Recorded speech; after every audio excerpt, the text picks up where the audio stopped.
عندك عزومة مش عارفة تعملي ابيتايزر ايه مناسب جنب الرز والمحشي والملوخية والبط؟ ايوه، هي بطاطس الكروكات، طبق الجوكر.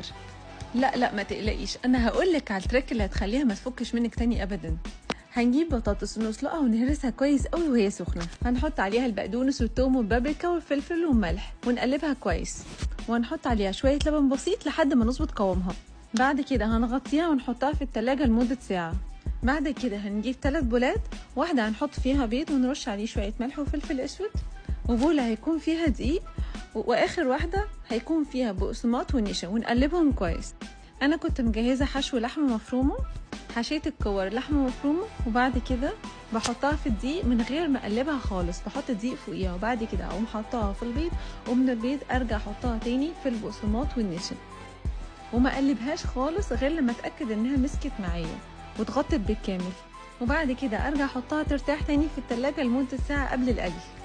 وانا بقليها اهم حاجة الزيت ما يكونش سخن قوي، يكون درجة حرارة متوسطة. جربيها بالطريقة دي، عمرها ما تفك منك تاني ابدا. انا بحب اعمل منها كمية واشيلها في الفريزر تكون ريدي تكوك لاي حاجة، تنفع جنب اي اكل انا عاملاه في اي عزومة، بتنفع للاطفال، بحطها كمان في الاير فراير وبرشها بشوية زيت بسيط، وبتطلع مقرمشة وطعمها خطير وبيحبوها قوي. ممكن تحطوها لهم كمان في اللانش بوكس.